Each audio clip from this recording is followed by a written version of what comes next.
You're listening to an exclusive production from Valio. Trust no one with your gold. The fear of financial surrender. Chapter 1. The shadow of distrust. Awareness before protection. Before you can protect what's yours, you must first see the world as it is, not as you wish it to be. Trust is not a virtue when it blinds you.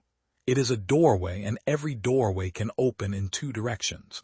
One toward safety, the other toward loss. Most people never question which direction theirs swings. They assume good intent. They believe honesty is the default state of others. But in matters of money, power, and control, that assumption can become the most expensive illusion of all. Distrust begins where innocence ends. It is not bitterness. It is awareness. It is the discipline to observe, to pause, and to question before handing someone the keys to your future. Many mistake it for cynicism, but true discernment is not fueled by fear. It is born from clarity. It knows the difference between a handshake and a shackle. When you look closely at your financial life, you may find that moments of loss were rarely accidents. They were transactions of power disguised as acts of faith. A partner you believed in. An advisor you thought was wiser. A system you assumed was fair. Each time, trust was the currency, and it was spent too quickly. We grow up being told to trust. Trust the process. Trust the experts. Trust the system. But what if the system was never designed to protect your best interests? What if expertise sometimes masks exploitation? What if the process rewards compliance more than intelligence? The truth is uncomfortable but essential. Not everyone who smiles at you means you well, and not everyone who means you well is equipped to guard your gold. To build protection, you must first acknowledge the threat, not as paranoia but as precision. Imagine your resources as a fortress. Gold does not defend itself. It requires structure, awareness, and vigilance. The danger is not always an intruder. Sometimes it's the gate you left unlocked. The shadow of distrust is not a flaw. It is a signal, an instinct sharpened through experience. It tells you when something feels off, when enthusiasm seems forced, or when transparency fades just as commitment begins. Many silence that instinct out of politeness or fear of appearing controlling. But politeness does not protect you. Control does. Think of the last time you ignored a small unease. Perhaps you wanted to believe someone's promises. Perhaps it felt easier to go along. Later, when things fell apart, you said, "I knew it." That knowing was your internal alarm muffled by trust. The lesson is not to harden into suspicion, but to honor that quiet awareness before the damage is done. Every empire, every fortune, every dynasty that endured shared one principle: vigilance. Their wealth survived not through luck, but through foresight. The watchful eye at the gate does not rest because of fear. It rests because of purpose. They knew that protection is not an act of mistrust, but an act of respect for what has been earned. You cannot protect what you refuse to examine. Many people fear looking too closely at their financial affairs because it reveals how much control they've already surrendered. Someone else handles the numbers. Someone else decides what's safe. Someone else knows the passwords. In comfort, they find captivity. Control is not obsession. It is clarity. It is knowing where your assets are, how they flow, and who has access. It is understanding that every signature, every agreement, every shared account is a form of exposure. To be aware of these exposures is not to live in fear. It is to live awake. Trust, when unearned, becomes a luxury you cannot afford. Each time you extend it without verification, you invite risk. Not all risk announces itself. Some moves quietly, disguised as loyalty, love, or expertise. A business partner who just wants to help. A friend who knows a guy. A relative who means well. History shows that betrayal rarely comes from strangers. It arrives from familiarity, from those granted unmonitored access. This is the uncomfortable truth of protection. You must sometimes guard yourself from those closest to you, not because you expect harm, but because you respect human nature. Temptation tests even the well-intentioned. Opportunity can erode loyalty when systems of accountability are weak. The wise do not rely on promises, they rely on structure. When you create boundaries around your wealth, people may call you cold or calculating. Let them. The same people who criticize your caution will often depend on it when things go wrong. You are not here to please everyone. You are here to protect what sustains you.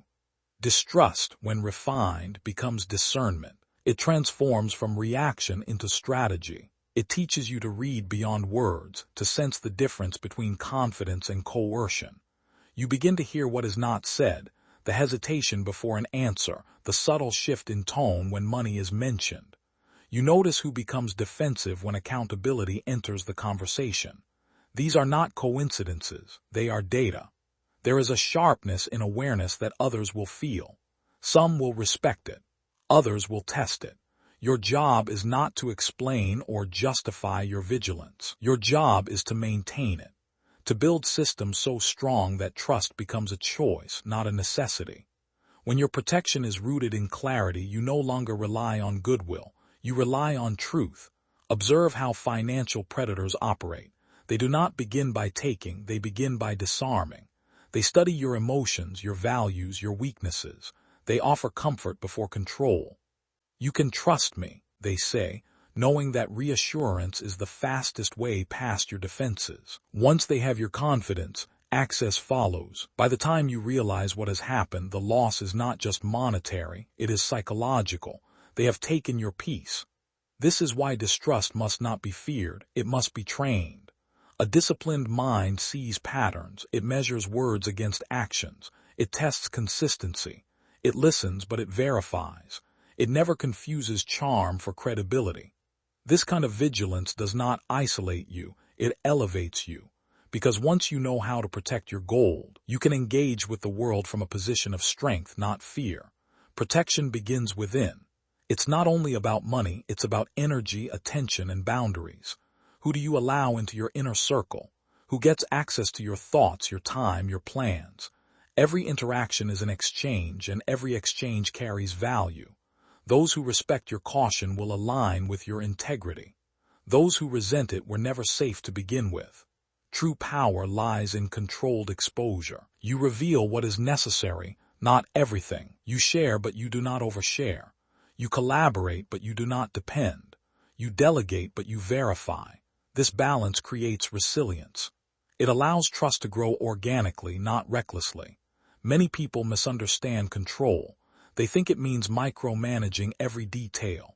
In truth, control is about direction. It is knowing the flow of your resources and the integrity of your alliances. It is seeing 3 moves ahead, not reacting to what's right in front of you. Control is vision applied to reality.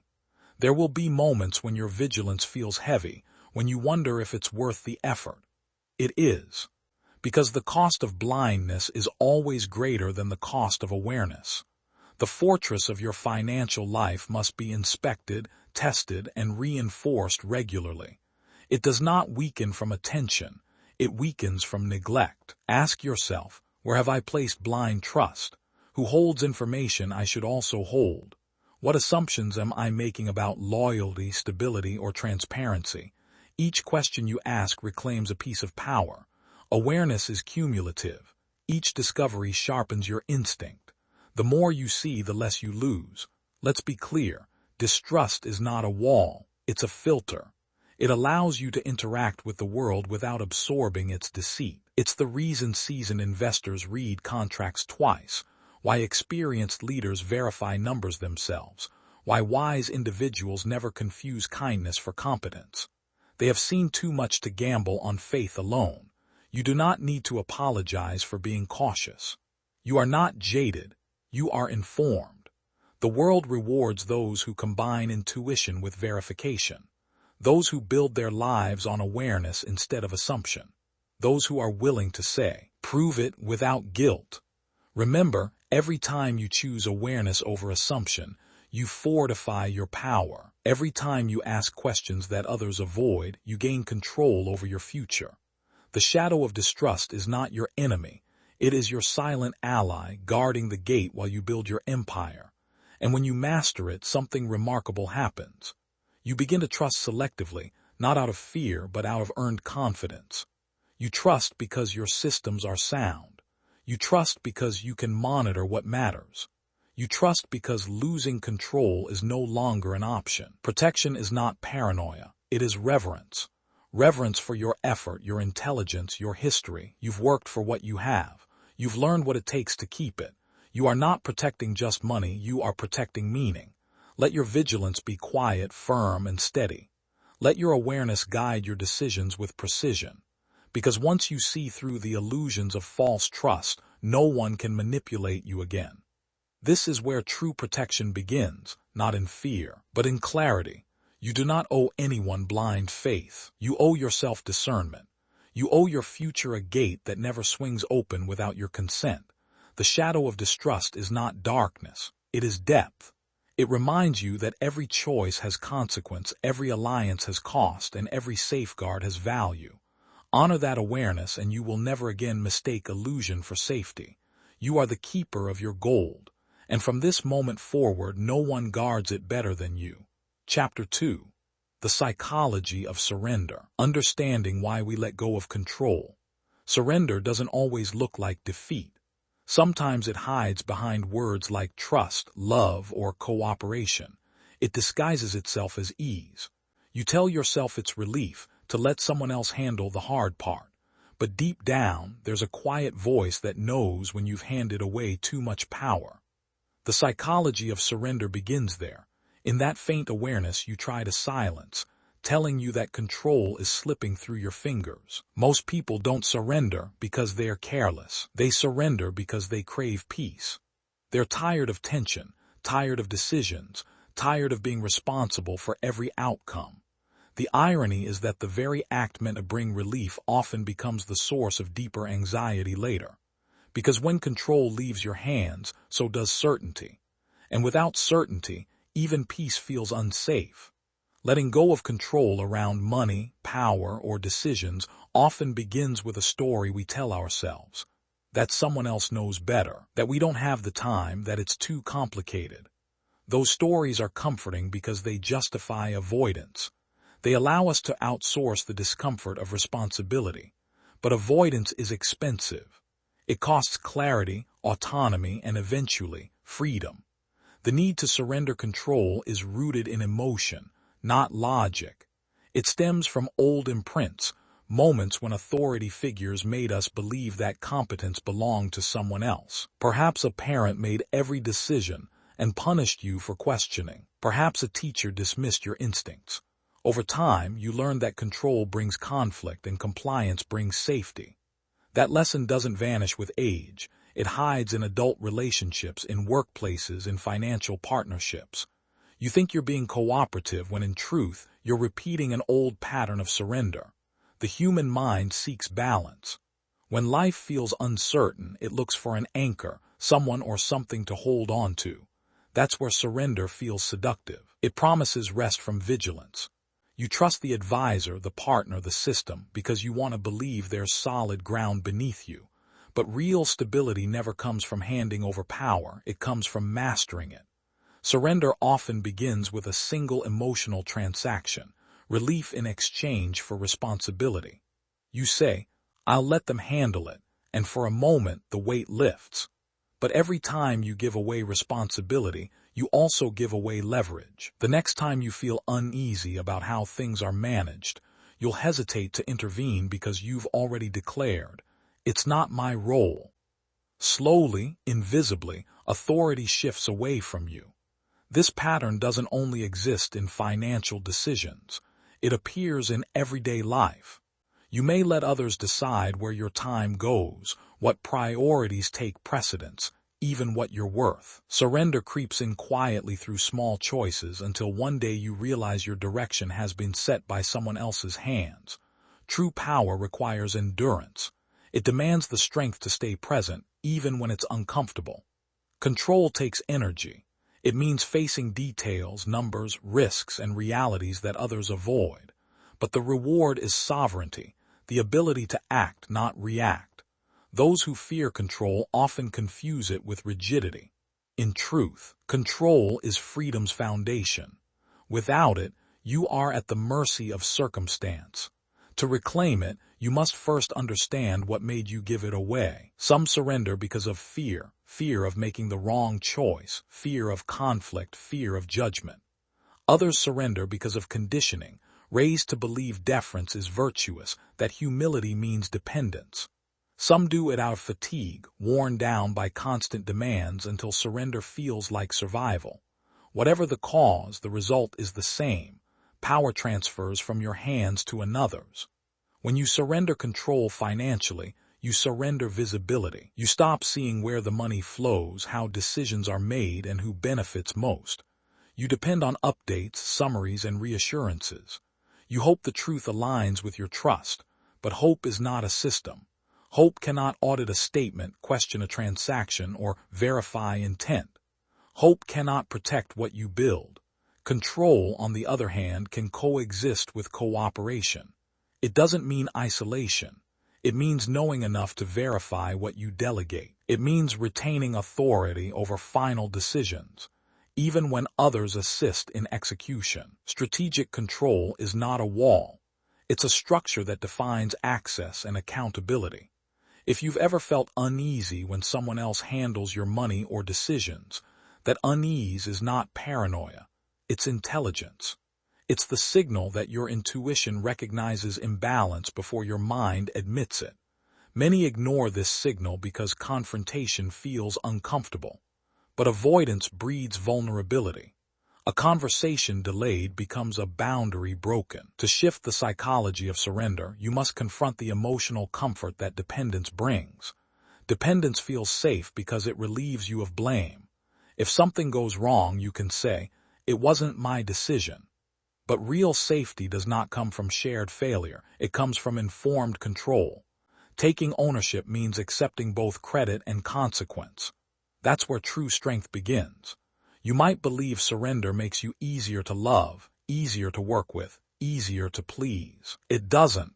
It only makes you easier to manipulate. The people who value your growth, your voice, and your intelligence will never ask you to shrink to keep the peace. They will welcome your involvement, even when it challenges them. The ones who resist your participation reveal themselves clearly.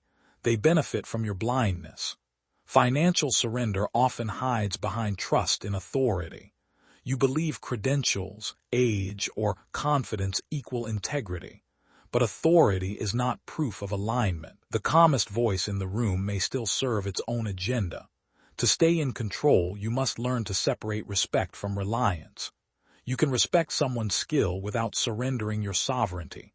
Ask yourself, what do I gain by surrendering control? Is it comfort, approval, the illusion of simplicity? And what do I lose? Usually the answer is power, independence, and the ability to respond quickly when something shifts. The longer you stay detached, the harder it becomes to re-enter the flow of your own life. To reclaim control, you must retrain your reflexes. Each time a decision presents itself, pause before defaulting to dependence. Ask for the details, request the data, require explanations, not because you distrust but because you're invested. Watch how people react to your questions. Those who value transparency will engage.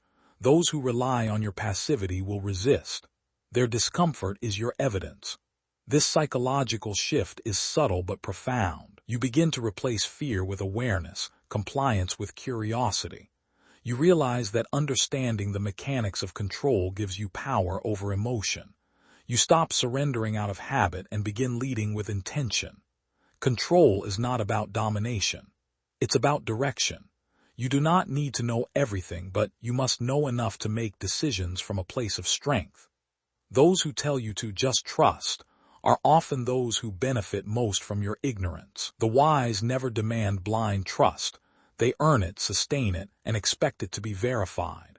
Reclaiming control begins internally. You must first believe that you are capable of managing complexity. Many surrender because they underestimate their intelligence. They convince themselves that financial systems, contracts, or strategies are too complicated. But complexity is a veil used by those who profit from confusion. The moment you engage, the moment you ask the right questions, the illusion unravels. You realize it's not that you couldn't understand, it's that someone didn't want you to. The psychology of surrender thrives in silence. It weakens in dialogue. Speak, ask, assert. The more you participate, the less you can be controlled. Control isn't taken, it's abandoned. The path to sovereignty is simply choosing not to abandon it again. There will be resistance.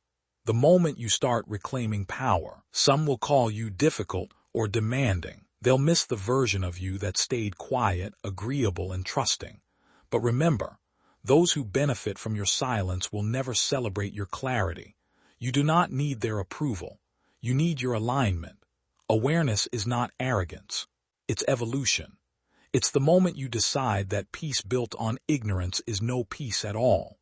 It's realizing that comfort without control is a temporary illusion, one that always collapses when pressure comes. You were never meant to surrender your authority. You were meant to refine it. Take a moment to look at the areas of your life where you've handed power away. Where have you told yourself, they'll handle it? Where do you avoid asking questions because you don't want to seem distrustful?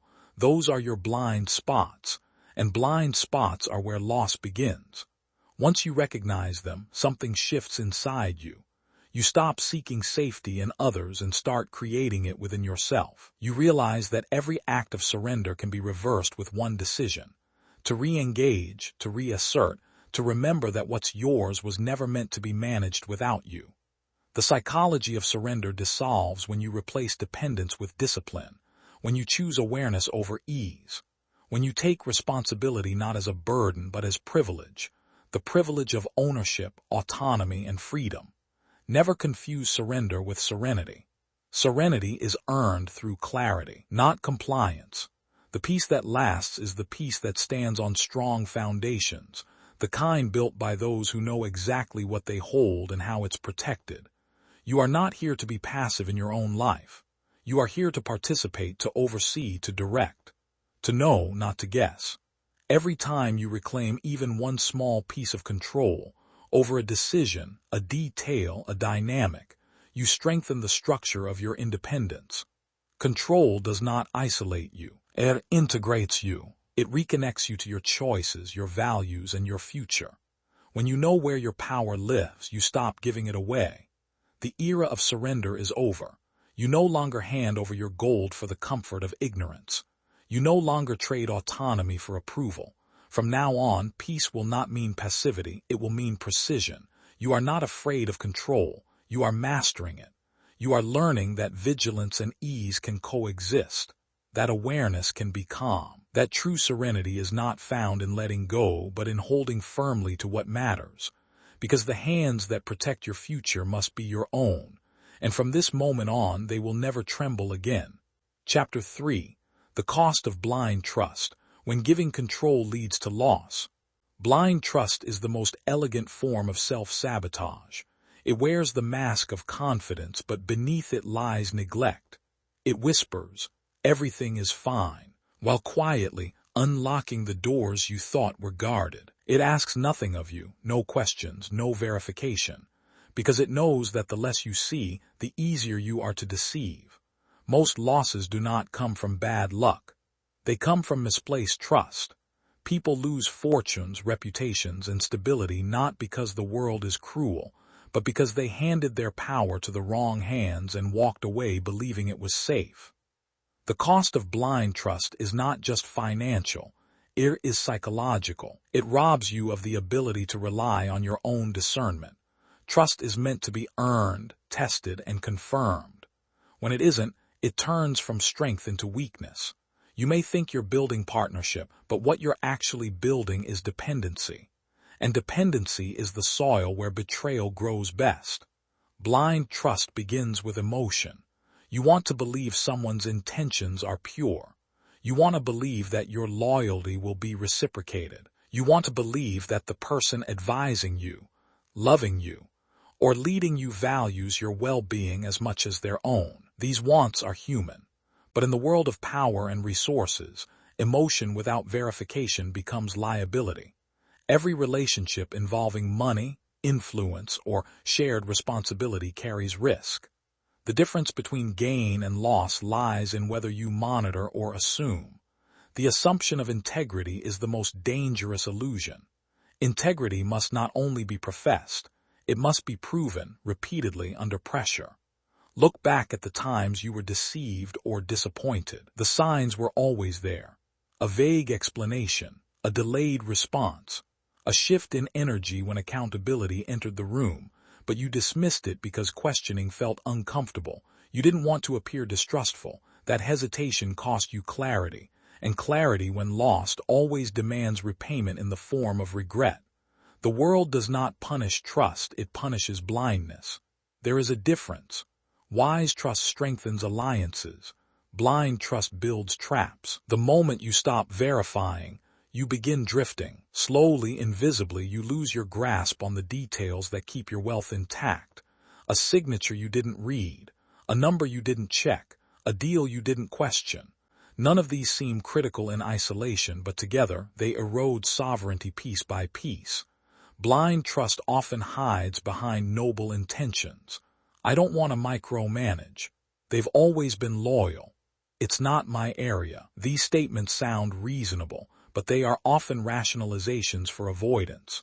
You don't want to confront potential deceit, so you convince yourself it doesn't exist. But denial doesn't protect, it invites danger. Even the most intelligent people fall into this trap, because intelligence is not immunity. The smarter you are, the more your ego whispers, "I'd know if something were wrong." But deceit thrives not on intellect but on distraction. The deceiver studies your confidence, not your caution.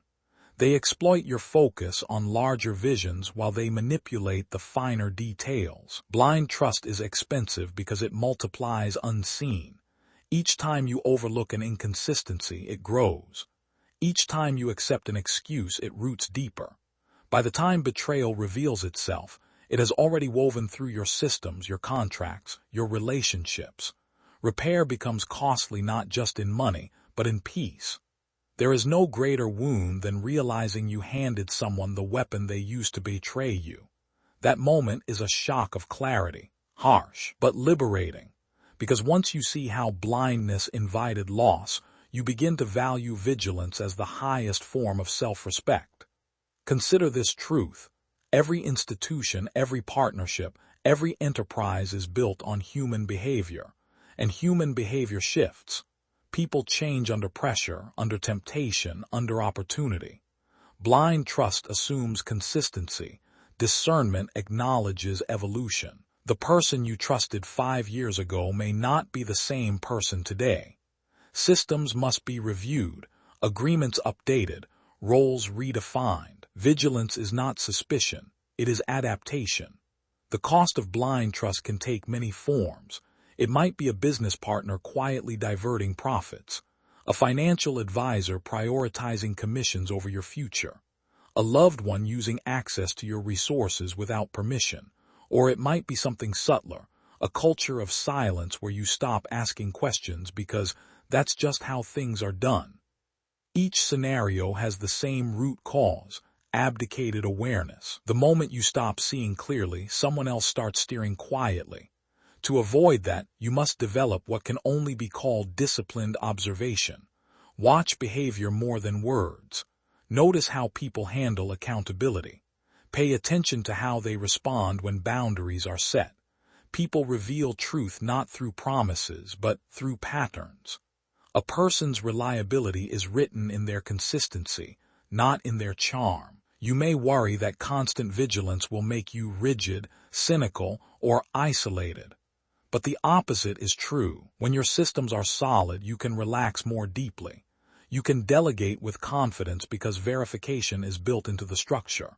You can trust selectively because you know your safeguards will catch what your intuition might miss. Blind trust drains energy because it keeps you in emotional suspense, hoping, wondering, waiting. Verified trust, on the other hand, brings peace.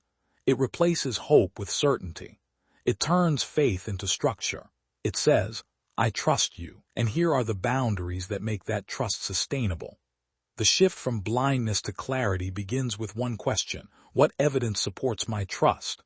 Not emotion, not loyalty, not time, but evidence, documentation, transparency, repetition of integrity across situations.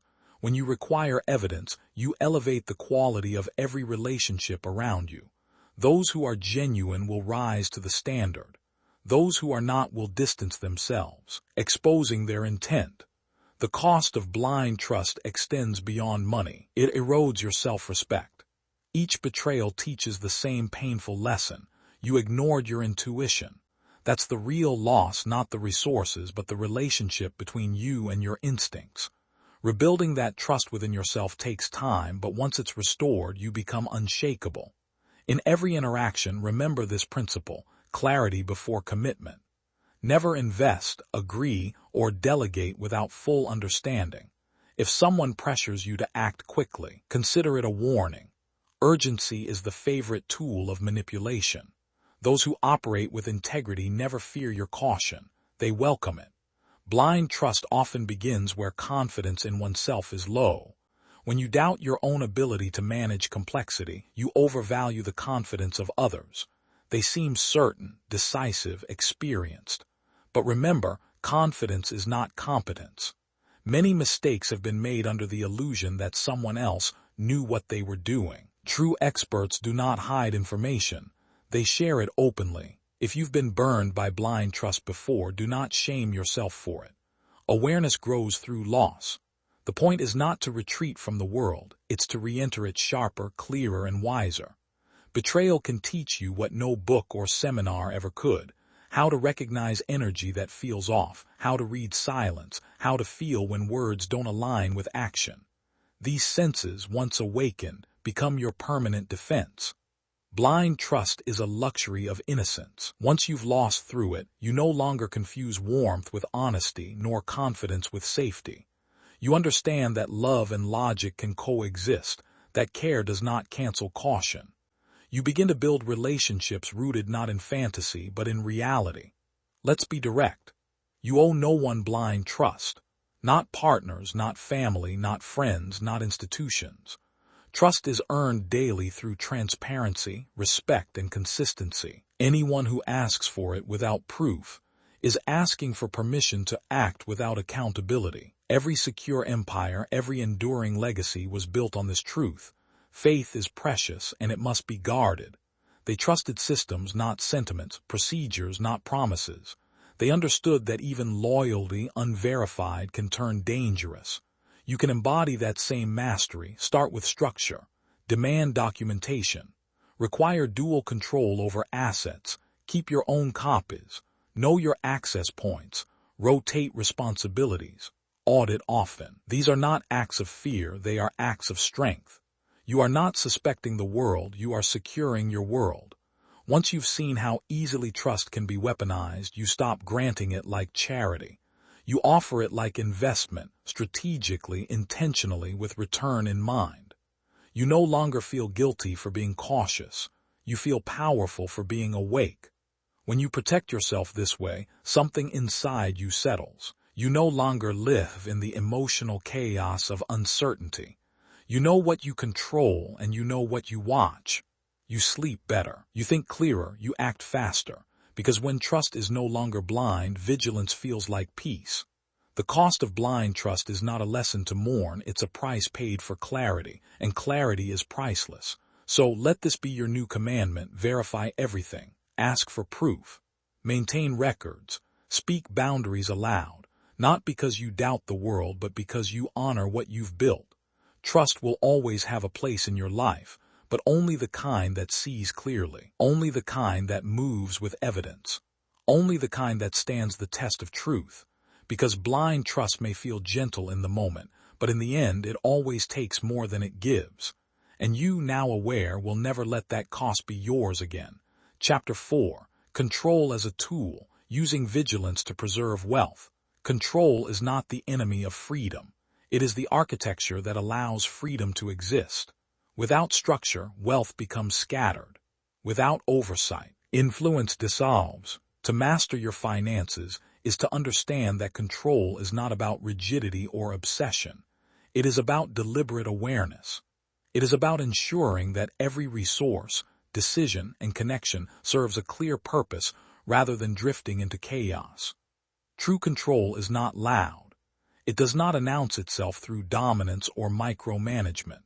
It is the quiet authority that shapes outcomes before they unfold. It is the awareness that you are responsible for the stewardship of what you have built, that no one will ever care for it as deeply as you do. Many fear the idea of control because they associate it with burden or anxiety, but that fear comes from misunderstanding.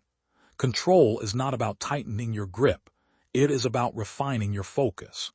The person who understands control sees the landscape of their life like a strategist studying a battlefield. Each financial decision, each alliance, each risk is a calculated movement. They do not act impulsively. They plan, they observe, they test. This kind of discipline builds security, but it also builds respect. When others sense that you are grounded, aware, and uncompromising in your boundaries, they tread more carefully around your trust. Control begins with self. Before managing others, you must first manage your own impulses. The urge to overspend, to act from emotion, to delegate too quickly, all of these can erode stability.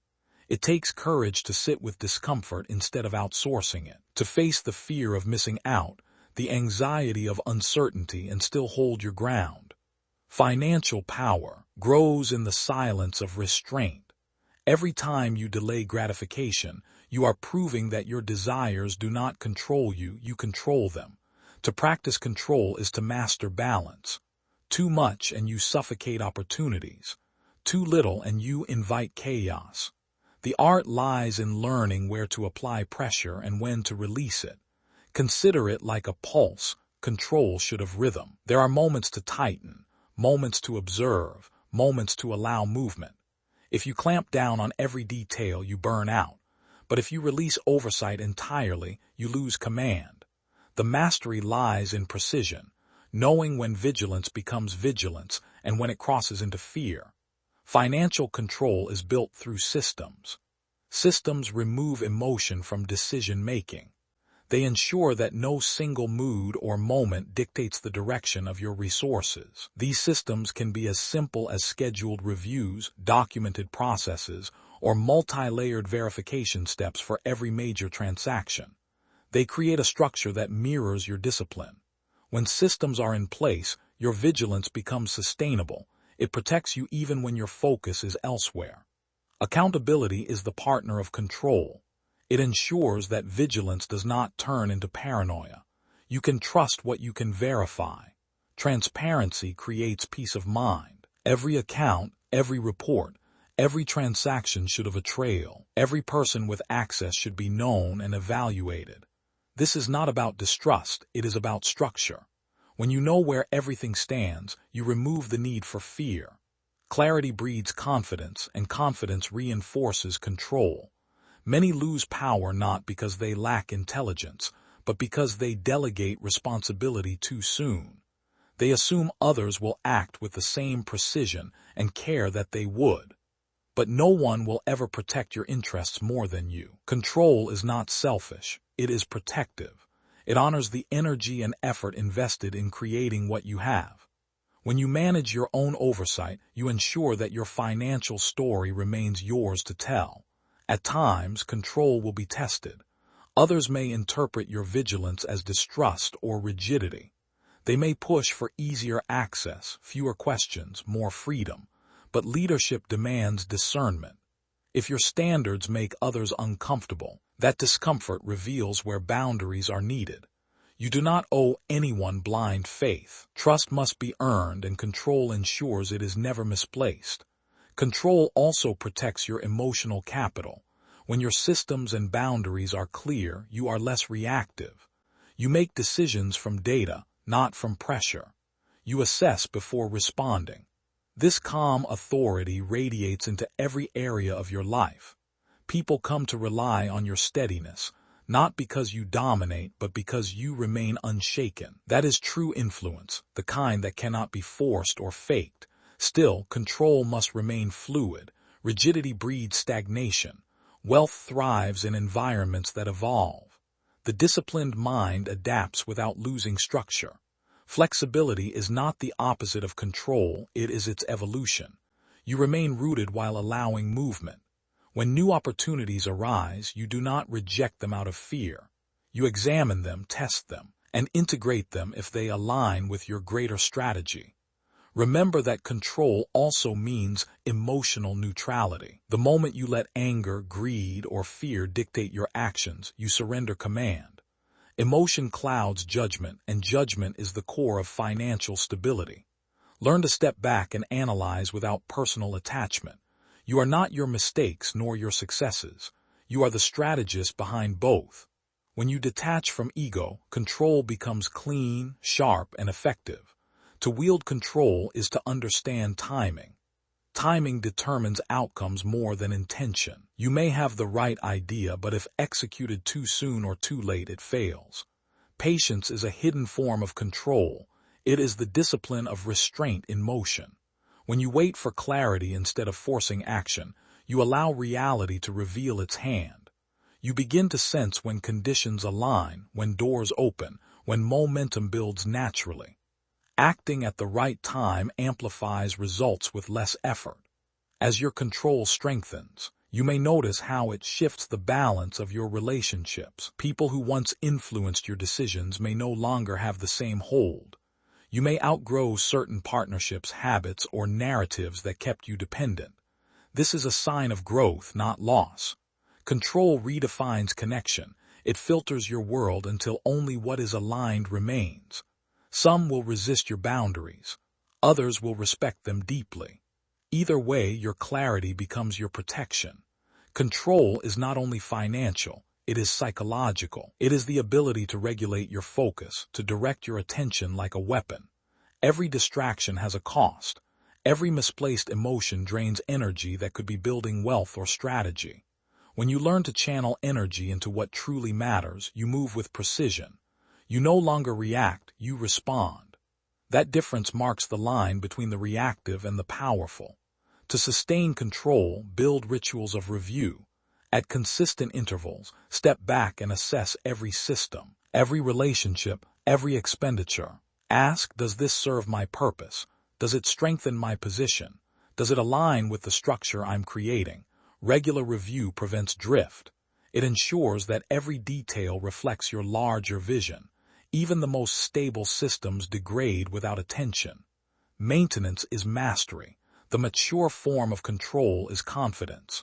When you know what you manage and why, you no longer need to prove it. You no longer explain your vigilance. It becomes a natural extension of who you are. This quiet confidence creates influence without effort. It allows you to make decisions swiftly, clearly, without second-guessing. It is the calm certainty that comes from being fully informed and internally stable. Control also invites grace. When you understand your systems, you can afford generosity. You can share, collaborate, and delegate selectively because you know exactly where the limits are. True control is not about hoarding power. It's about distributing it wisely. It ensures that your influence expands without diluting your authority. You are not guarding your wealth out of fear. You are managing it with purpose. Every empire, whether personal or financial, stands or falls on control. Those who maintain it adapt.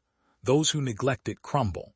The world rewards those who are both cautious and decisive, those who can hold stillness and action in perfect tension. Control gives you that ability. It keeps your foundation solid while allowing expansion. It transforms chaos into clarity, fear into direction, and uncertainty into measured power. When you master control, you begin to see the hidden elegance of structure. You understand that vigilance is not the opposite of peace, it is the path to it. You no longer chase stability, you create it. Each decision becomes a deliberate choice, not a reaction. Each plan becomes a reflection of your discipline. And within that discipline, freedom emerges. Not the reckless kind that fades quickly, but the kind built to last. In the end, control is not about the external world. It is about the internal stance that shapes it. When you hold yourself steady, everything around you aligns to that stability. Your finances, your relationships, your sense of power, all reflect the structure you uphold within. You become immovable not because you resist change, but because you move with intention. Control, when refined, becomes serenity. It is the silence after the storm, the clarity after confusion, the strength that needs no display. It is not about holding tighter, it is about holding smarter. When you master control as a tool, you no longer fear what might happen, you know you can handle it. And that knowledge, that certainty, is the highest form of freedom you can ever possess. Chapter 5. Detecting hidden threats, recognizing the invisible risks. Not all danger announces itself. The greatest financial threats rarely walk through the front door. They slip quietly through the cracks of familiarity. They wear trust as camouflage. They operate in the shadows of assumption, disguised as loyalty, convenience, or routine. The wise understand this truth early. What destroys wealth is not always theft or fraud. It is complacency. The mind loves patterns. It finds comfort in repetition, in what feels predictable. Yet that comfort is precisely what predators exploit. They count on your distraction, your habit, your willingness to assume that what worked yesterday will work tomorrow. Detecting hidden threats requires seeing beyond surface order. It demands a mindset that questions without paranoia, observes without emotion, and acts without hesitation when something feels off. Awareness begins with subtle observation. Most people only look for big signs, missing funds, broken promises, sudden inconsistencies. But those are symptoms, not origins. Real detection starts much earlier. It starts when numbers stop matching behavior, when a colleague begins offering too much help without being asked, when a partner starts to insist that details are unnecessary or too technical. These are not red flags in isolation, they are signals. Patterns matter. The one who tracks them remains in control. Financial predators, whether individuals or institutions, rely on your distraction. They study your rhythms. They learn when you stop paying attention. They know when you feel too tired to double-check a document or too busy to question a decision. This is when infiltration begins. The antidote is consistency. Regular review, consistent boundaries, and unemotional verification are your shield. Never assume that because things seem calm, they are secure. Calm is the mask before the break. There are three main forms of hidden threat: manipulation, dependency, and systemic vulnerability. Manipulation is personal. It begins with charm and trust building. The manipulator studies what you value and mirrors it back to you. They may flatter your intelligence, agree with your opinions, or position themselves as indispensable. The goal is always the same: to bypass your guard. They win access by earning comfort. To detect manipulation, focus less on what people say and more on how your autonomy shifts. If you find yourself making decisions faster than usual, if you stop verifying details because you trust them, control is already slipping. Dependency is subtle. It often masquerades as support. You delegate too much, allow one person or system to handle everything, and slowly lose visibility. Dependency turns vigilance into inconvenience. You begin to think, they always handle it, I don't need to check. But dependence is a slow trap. The moment one person or process becomes a single point of failure, you are no longer sovereign. Diversify oversight. Rotate responsibilities. Create redundancy. Freedom requires multiple layers of control, not one fragile link. Systemic vulnerability hides within your infrastructure. It is the invisible risk inside processes, contracts, digital systems, and alliances. These are the threats you cannot see directly, the ones born of assumption and neglect. For example, an outdated security policy that no one revisits. A joint account without clear documentation of withdrawal rights. A digital password shared in the name of convenience. The danger here is not malice but entropy. Systems degrade if not maintained. A single overlooked weakness can undo years of work. To detect what others miss, you must learn to think like a threat. Ask yourself, if I wanted to exploit this system, how would I do it? What blind spots would I use? What emotions could I manipulate? What technical or procedural gaps exist?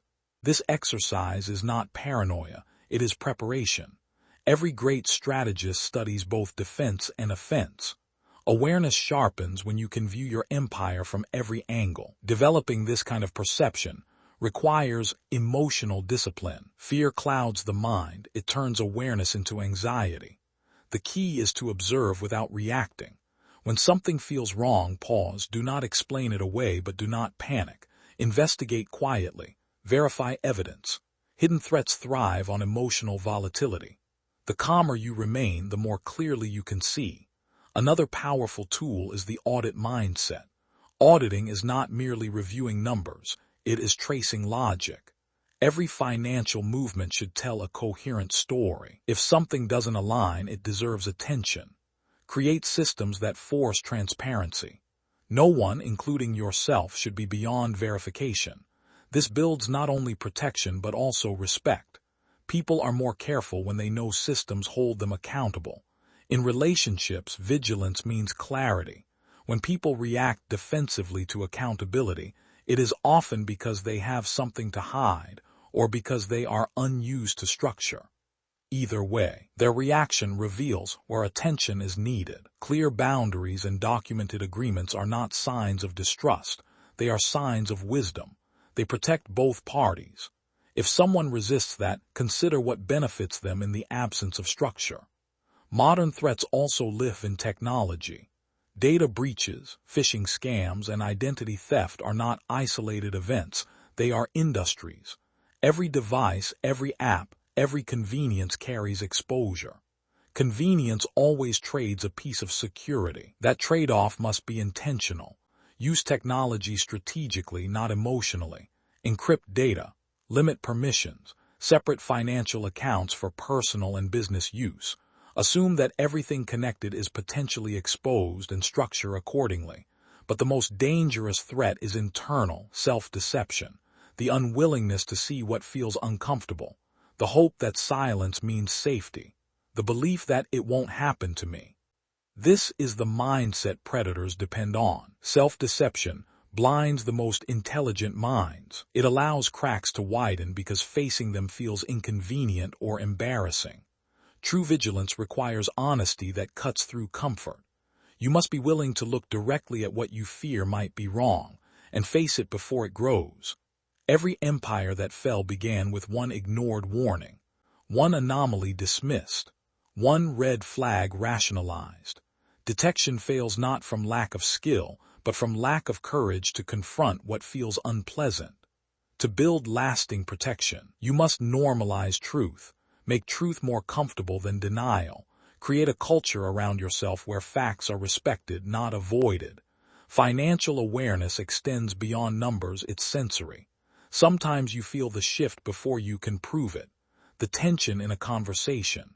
The evasive glance when you ask a question. The sudden rush to finalize a deal. These moments matter. Intuition is not mystical. It's the subconscious processing of subtle cues your conscious mind hasn't yet decoded.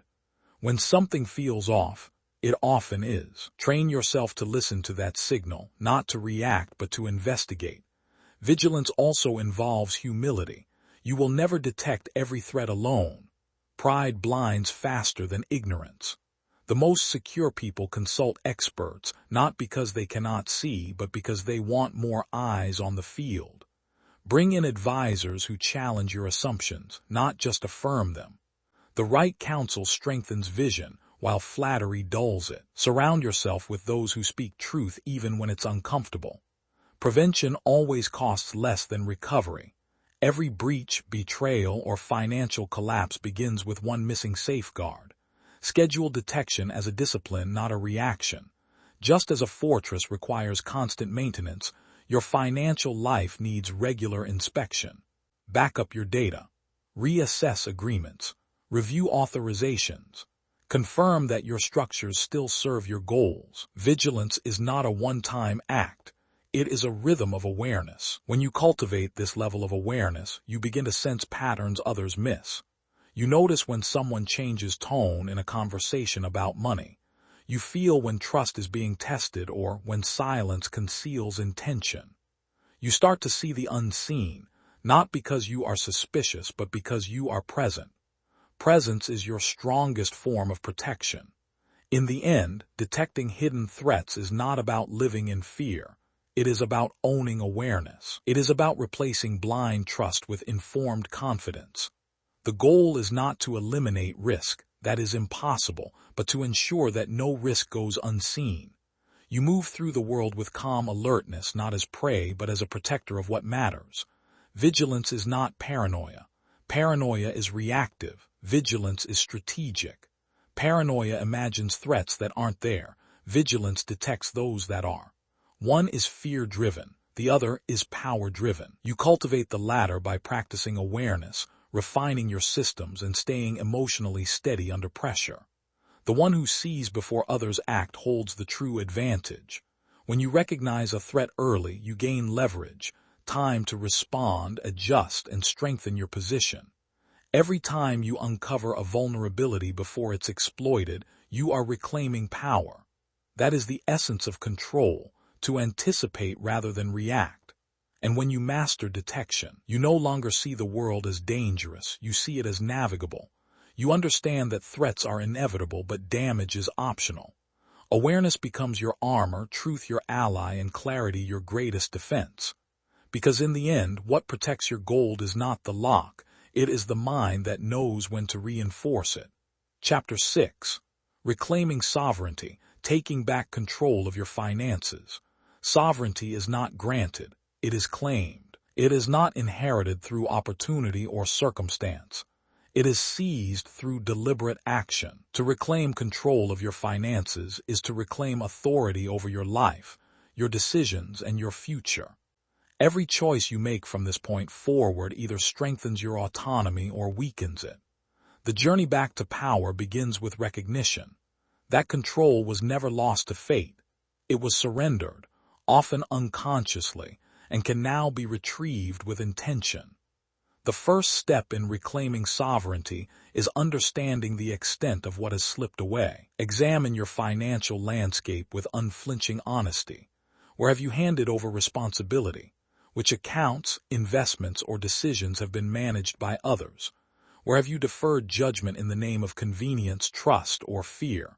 Be thorough. The truth is not comfortable, but it is essential. You cannot protect what you do not know is vulnerable. Once you have mapped the terrain, commit to reclaiming it piece by piece. Sovereignty is not an all-or-nothing endeavor. It is incremental, strategic, and purposeful. Begin with areas that will yield the greatest impact. Perhaps it is reviewing contracts, auditing statements, or taking over accounts previously managed by others. Perhaps it is reevaluating your budget, investments, or the systems you rely on. Each action is a step toward control, each verification a reclaiming of authority. Boundaries are your armor. To regain sovereignty, you must define what is yours and what you will no longer delegate without oversight. This requires clarity and courage. Tell partners, advisors, or collaborators exactly what you expect. Insist on transparency. Demand documentation. Do not apologize for vigilance. Sovereignty is not about suspicion. It is about accountability. Boundaries create clarity, and clarity creates power. One of the most critical tools in reclaiming control is knowledge. Ignorance is the fertile soil in which dependence grows. Familiarize yourself with every aspect of your finances, from income streams to liabilities, from contractual obligations to tax implications. Learn the language of your resources. If you have relied on others to manage your affairs, make it your responsibility to understand them fully. Knowledge is the lever that moves authority back into your hands. Reclaiming sovereignty also requires decisiveness. Analysis without action is surrender by another name. When you identify inefficiencies, risks, or lapses in control, address them immediately. Delayed response is a vacuum. Inaction invites exploitation. Assert your authority with clear, informed decisions. Do not hesitate. Every moment of indecision is an opportunity for control to slip back into the hands of others. Confidence grows from preparation. Before taking back control, prepare the infrastructure that will support it. Systems, processes, and safeguards are your allies. Automate checks where possible.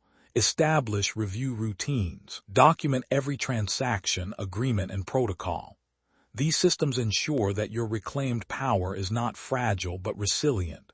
Sovereignty is not simply claiming control, it is sustaining it. Emotional discipline is equally crucial. Reclaiming authority can trigger resistance from others and from yourself. Guilt, fear, and doubt will arise.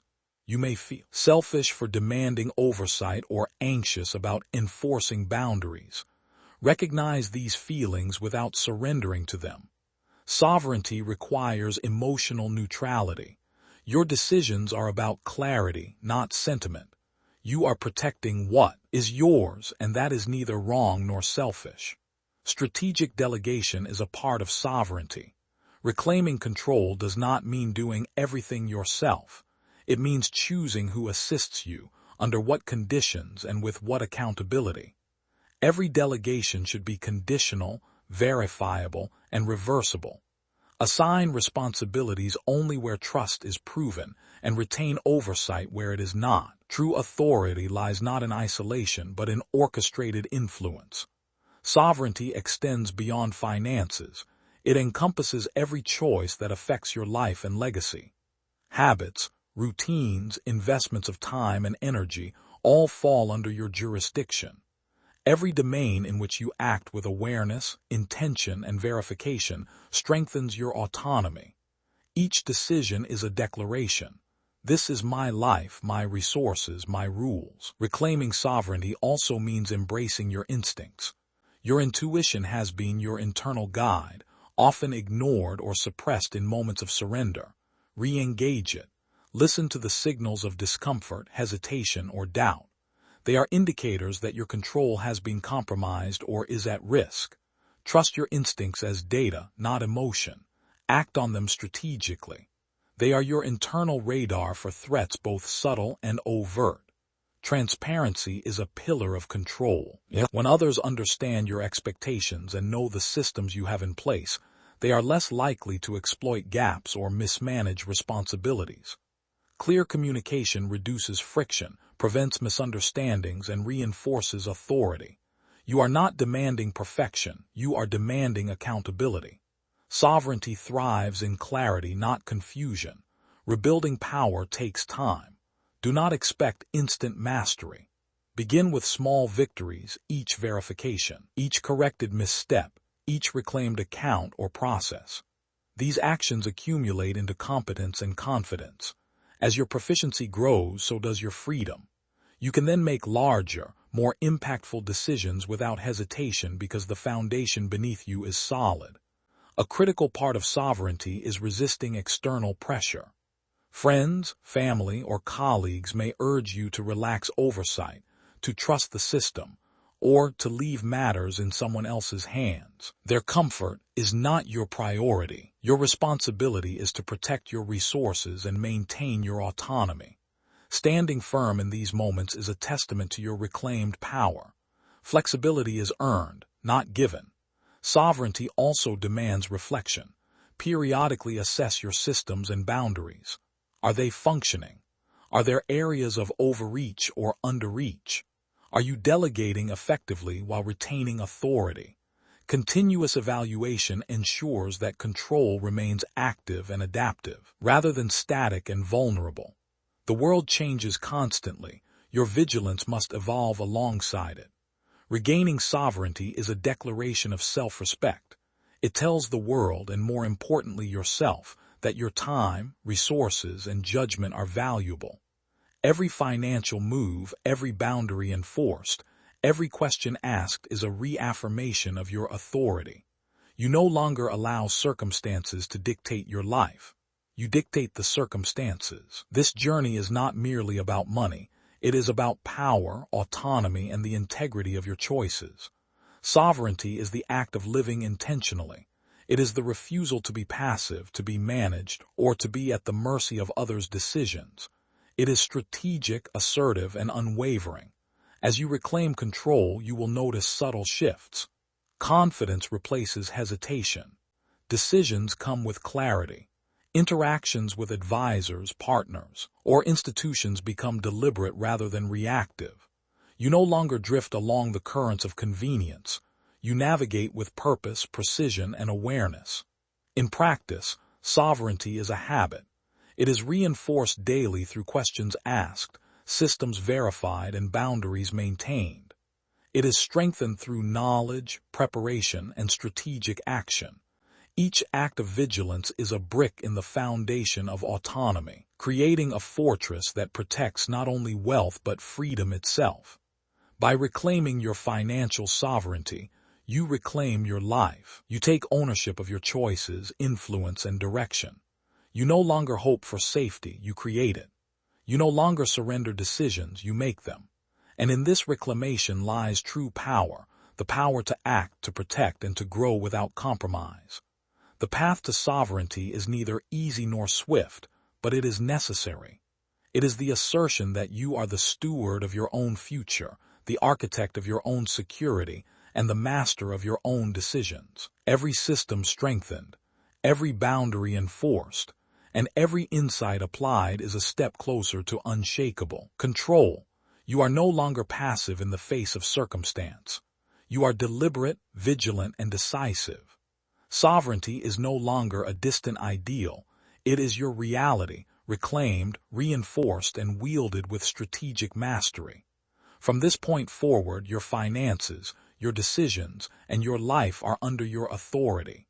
You are no longer at the mercy of circumstance, distraction, or manipulation. You act with clarity, precision, and purpose. You have reclaimed what was yours all along, and in doing so, you have reclaimed yourself. Chapter 7. Emotional Mastery over Fear, Turning Anxiety into Strategic Awareness. Fear is a cunning adversary. It creeps into decisions, corrodes judgment, and disguises itself as urgency, caution, or concern. In financial matters, fear often masquerades as prudence, whispering that delay or hesitation will protect you. Yet, unexamined, it becomes paralysis, a subtle surrender that erodes sovereignty. To master your finances, you must first master the emotions that govern your choices, starting with fear. Fear begins in the unknown. You worry about losses you cannot predict, about betrayal you cannot see, about the consequences you cannot fully calculate. This is natural, but natural does not mean productive. The key is to convert fear from a reactive state into a strategic tool. When managed, fear becomes awareness.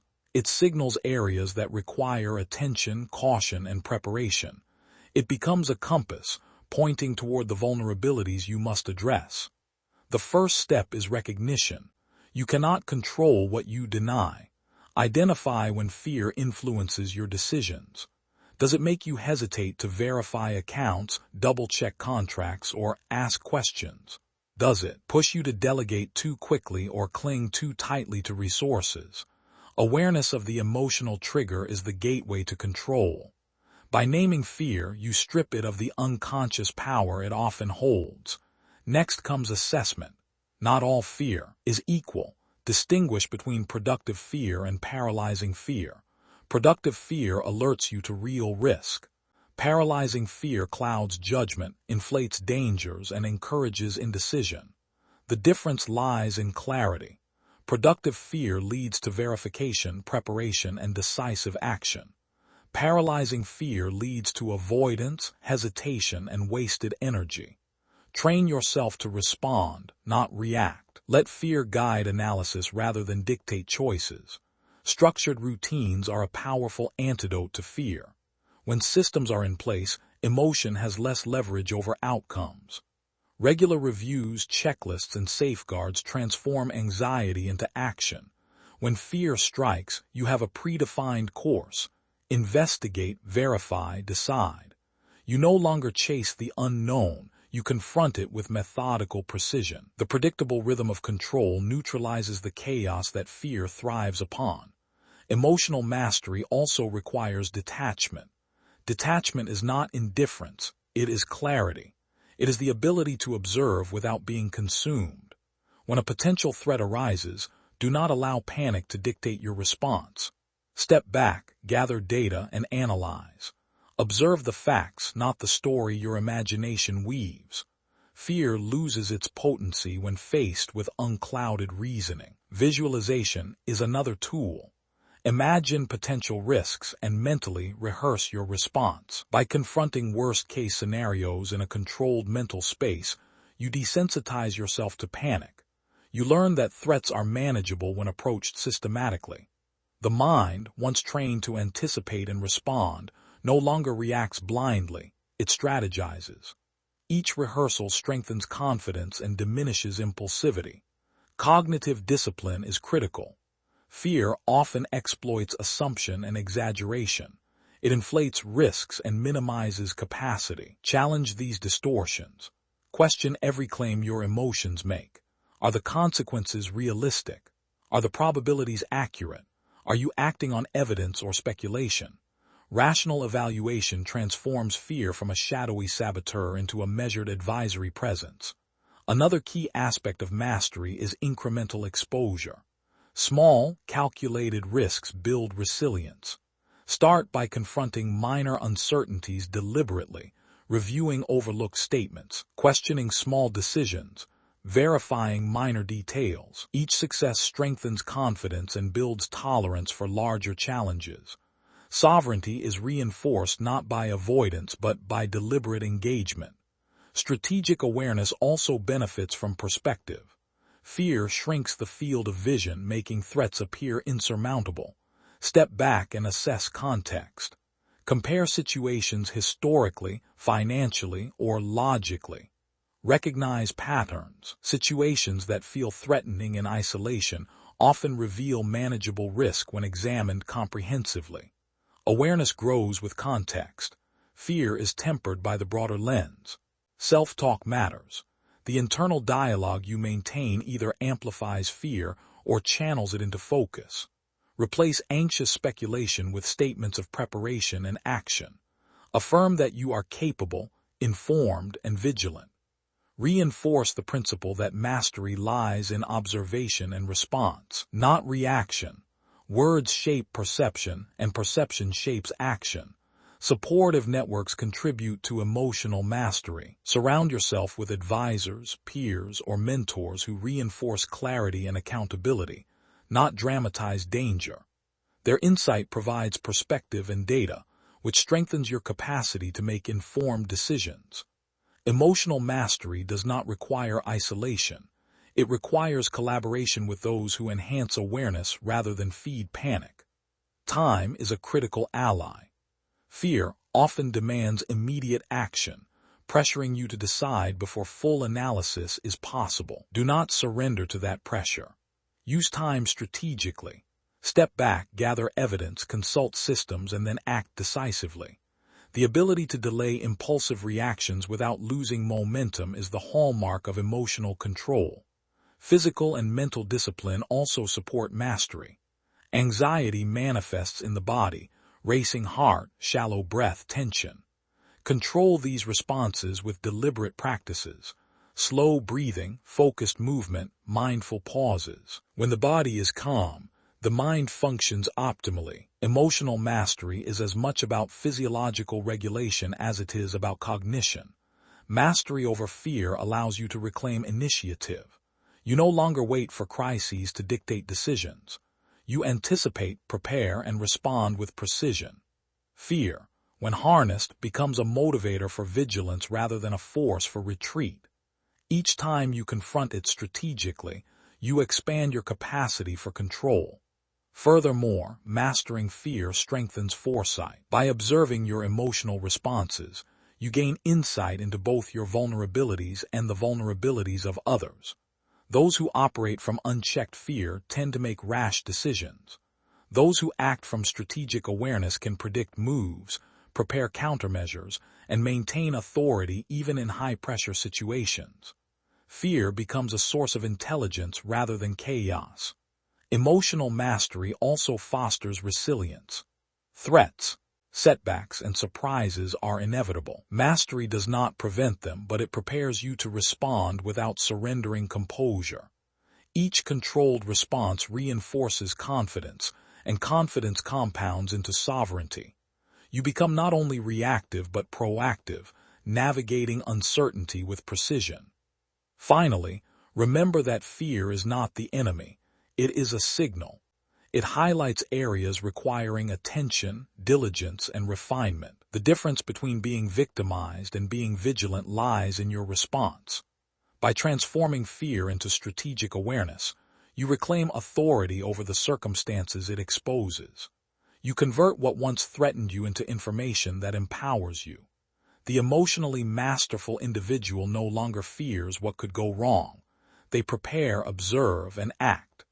They maintain clarity amidst uncertainty, discipline amidst pressure, and confidence amidst risk. Fear becomes a tool for sharpening focus, strengthening systems, and reinforcing boundaries. It is no longer a chain, but a compass. In the end, emotional mastery over fear is the linchpin of sovereignty. It allows you to maintain calm, act decisively, and safeguard your resources. It is the internal structure that ensures vigilance is deliberate, not reactive. It transforms anxiety into insight, hesitation into action, and potential vulnerability into controlled power. When fear is mastered, every decision is measured, every system fortified, and every resource protected. You act not out of panic, but from precision. You move with purpose. You reclaim authority. And in that reclamation, true strategic freedom is realized. Chapter 8. Aligning vigilance with purpose. Protecting what truly matters. Vigilance without direction is wasted energy. You can watch every corner, scrutinize every detail, and verify every transaction. But if your attention is scattered, you are guarding shadows while the real risks move freely. True strategic vigilance is purposeful. It focuses on what matters most, ensuring that your energy, time, and resources are applied where they yield the highest return. The first step is clarity. Ask yourself, what are the non-negotiables in your financial and personal life? Which resources, relationships, or assets are essential to your long-term objectives? Which responsibilities, if mismanaged, would compromise your independence or influence? Defining these priorities sharpens focus. It filters out noise and reveals where your vigilance will be most impactful. Purposeful vigilance requires ruthless elimination of distractions. Many people expend effort monitoring irrelevant or low-risk areas simply because they feel uncomfortable leaving something unchecked. This is inefficient. High-value protection demands discernment. Learn to distinguish between minor annoyances and substantial threats. Every minute spent on inconsequential oversight is a minute taken from safeguarding what is truly critical. Alignment begins with structure. Systems, processes, and routines should reflect your priorities. Automated tracking, layered verification, and scheduled reviews are only valuable if they support your core objectives. The aim is not to observe everything, but to ensure nothing essential slips through the cracks. Design your vigilance to mirror your strategy, not to appease fear or habit. Risk assessment is the next cornerstone. Not all threats carry the same weight. Identify high-impact vulnerabilities, the points where exposure would produce the greatest consequences. These are the areas demanding the most attention, the most resources, and the most strategic oversight. Lesser risks are acknowledged but managed in proportion to their potential effect. This ensures your energy is always applied efficiently. Focus also demands boundaries. Allocate your vigilance deliberately and resist the temptation to extend control into areas outside your jurisdiction. Attempting to micromanage everything dilutes effectiveness and fosters fatigue. True control recognizes limits, concentrating effort where it is both necessary and consequential. Boundaries are not weakness, they are precision. Purposeful vigilance requires anticipation. It is proactive rather than reactive. Consider the potential ripple effects of every decision. Identify weak points before they become crises. Predict how partners, advisors, or systems might falter and develop contingencies. Vigilance that waits for threats to appear is reactive. Vigilance that sees them coming is strategic. You shift from defense to foresight, Information is power. To align vigilance with purpose, ensure that the data you gather is relevant, actionable, and timely. Focused observation trumps broad, unfocused surveillance. Keep tabs on critical accounts, key contracts, and essential relationships. Review performance metrics, cash flows, and obligations with precision. Information without context is noise. Context transforms it into insight. Selective attention is an underappreciated skill. In any complex system, too many signals compete for your awareness. Learn to prioritize based on risk, impact, and alignment with your goals. Not every fluctuation, discrepancy, or anomaly warrants immediate action.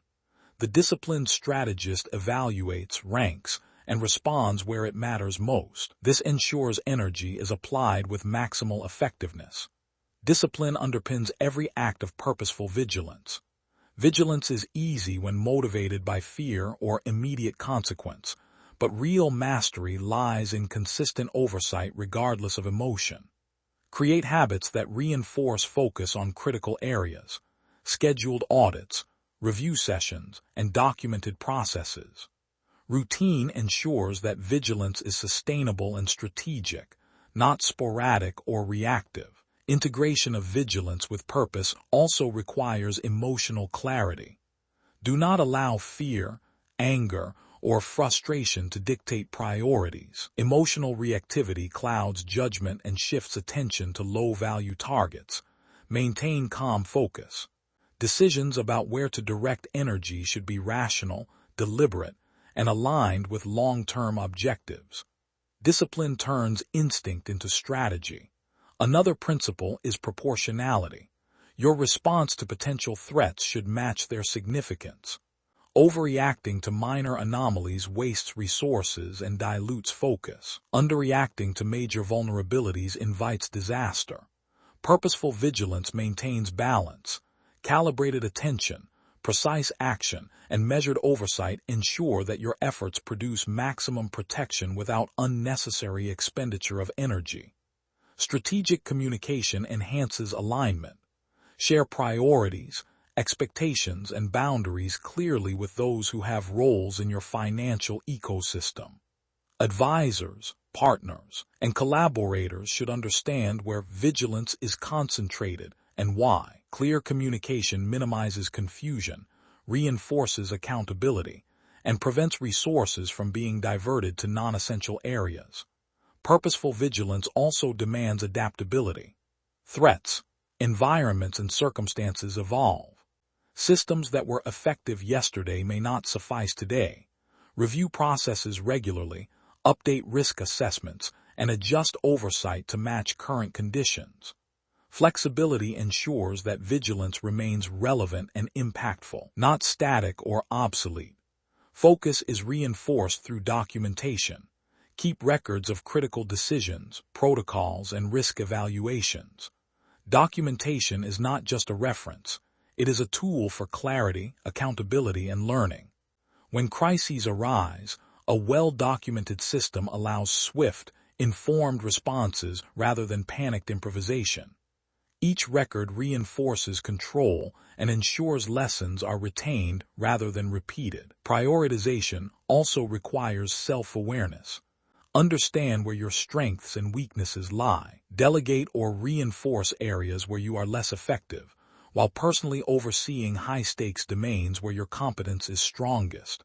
Sovereignty grows when effort is matched to skill, and energy is applied where it produces the greatest return. Every act of vigilance should reinforce purpose. Random scrutiny, excessive checking, or unfocused worry achieves nothing. Ask continually, does this action protect what is critical? Does it align with long-term objectives? Will it preserve autonomy, resources, or influence? When every step is intentional, oversight becomes a tool of empowerment rather than a burden. Purposeful vigilance reduces wasted effort. By focusing on what matters, you prevent minor distractions from becoming crises. You conserve energy, sharpen attention, and maintain clarity. You create systems that reflect strategy rather than reaction. Control becomes not a series of defensive gestures, but a proactive posture of strength. Alignment also enhances resilience. When vigilance is directed strategically, you are better prepared for unexpected events. You can respond quickly to major threats without being overwhelmed by trivial issues. Your attention is already trained, your systems already in place, your priorities already defined. Purpose amplifies the effectiveness of vigilance. Sovereignty and clarity grow hand in hand with focused vigilance. You no longer chase shadows or respond to imagined threats. You act where it matters. You defend what is essential. You let minor issues resolve without consuming attention. This precision is what separates reactive oversight from strategic mastery. Ultimately, aligning vigilance with purpose transforms control from a defensive posture into a form of power. You are no longer scattered, anxious, or reactive. You are deliberate, assertive, and efficient. You conserve energy, strengthen influence, and protect your resources with minimal waste. Every act of oversight becomes meaningful because it serves a clearly defined goal. The disciplined strategist understands that not all battles are worth fighting, and not all threats are worth immediate attention. Purpose guides vigilance to its highest utility, ensuring that focus is applied to what truly matters, safeguarding resources, influence, and freedom. When vigilance is aligned with purpose, control becomes effortless. It no longer drains energy, it preserves it. It no longer invites doubt, it generates confidence. It no longer reacts, it anticipates. You operate from a position of strength, clarity, and authority, protecting what matters most while maintaining the freedom and capacity to grow.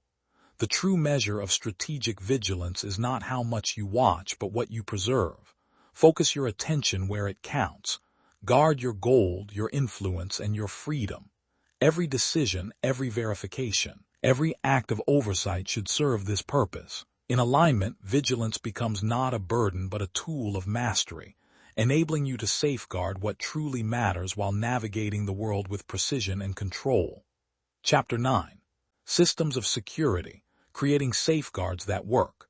Control is not a single act. It is a network of deliberate measures, each reinforcing the other. Systems of security transform vigilance into structure, turning awareness into action and chaos into predictable order.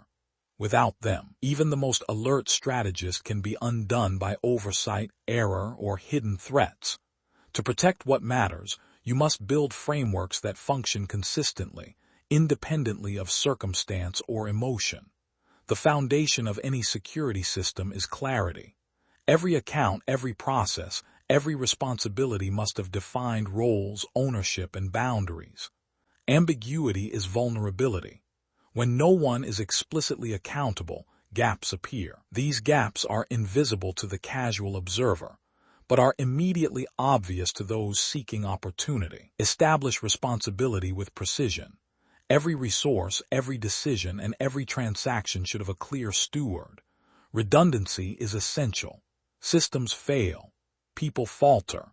Even the most disciplined routines can break under pressure. By building overlapping safeguards, you ensure that failure in one area does not cascade into disaster. Multiple layers of verification, backup processes, and alternative workflows protect the whole while isolating points of weakness. Redundancy is not inefficiency. It is resilience. Automation is a powerful ally. Routine verification, monitoring, and reporting can be standardized to reduce human error. Automating recurring tasks frees cognitive energy for strategic decision-making, while also ensuring consistency. Automated alerts, periodic audits, and system checks are not conveniences. They are instruments of control. The key is to implement automation thoughtfully, aligned with your objectives, and backed by oversight to catch anomalies. Documentation converts strategy into action. Every protocol, every process, and every contingency plan must be recorded, easily accessible, and regularly updated. Documentation is the map of your system. It clarifies expectations, reduces miscommunication, and provides a reference when situations deviate from the norm. Without it, Systems rely on memory and habit, both fragile under stress. Checks and balances form the core of robust systems. Segregate duties where possible. Ensure that no single individual can override critical safeguards without scrutiny. Require dual approvals for high-impact actions. Independent verification reduces both error and the risk of internal exploitation. Systems with internal controls are not only safer, they enforce discipline and accountability among all participants. Monitoring must be ongoing. Periodic review is not enough. Threats evolve, environments change, and assumptions degrade. Build schedules for frequent assessment, review performance indicators, and verify adherence to protocols. Use these checkpoints not as punitive measures but as data points to detect anomalies before they escalate. Continuous vigilance is embedded in the system itself. Scenario planning strengthens preparedness. Anticipate potential crises, unexpected losses, partner defaults, digital breaches, or market disruptions. Outline responses for each scenario, detailing immediate steps, contingencies, and recovery measures. When adversity strikes, a prepared system operates automatically, reducing reaction time and limiting damage. The plan is only as effective as the precision with which it has been constructed. Training and competence are crucial. A system is only as strong as the individuals operating it. Ensure that every person involved understands protocols, responsibilities, and escalation procedures. Competence reduces errors, prevents shortcuts, and reinforces resilience. Strategic oversight means knowing not only what is being done, but that it is being executed correctly and consistently. Flexibility must be built into the system. Rigid frameworks collapse under unanticipated conditions. Systems should accommodate change, allow for rapid recalibration, and adapt to evolving risks without compromising core protections. Strength lies not in immobility, but in the ability to maintain integrity while adjusting to circumstances. Data protection underpins modern security. Digital systems store wealth, contracts, and sensitive information. Secure passwords, encryption, and access controls are basic requirements.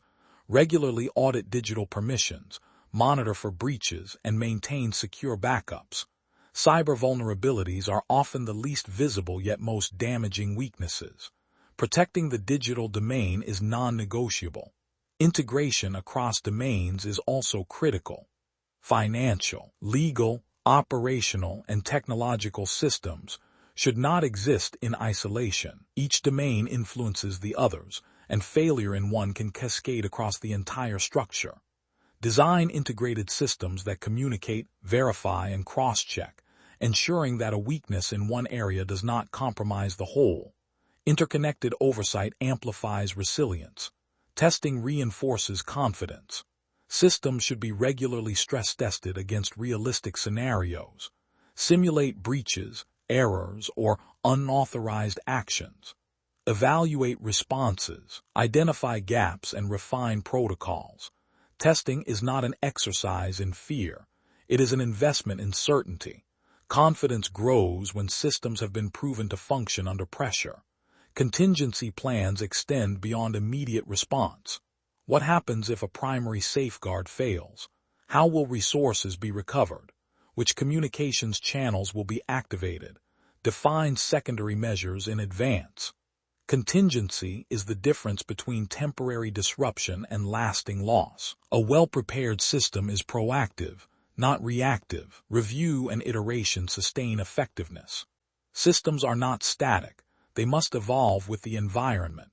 Regularly evaluate whether controls remain relevant, whether risk assessments are accurate, and whether oversight mechanisms are functioning as intended. Continuous improvement ensures that systems remain adaptive, resilient, and aligned with strategic priorities. Simplicity enhances reliability. Overcomplicated systems are difficult to manage, prone to error, and hard to enforce. Strive for clarity and efficiency in design. Each element of the system should have a clear purpose, easily understood by those operating it.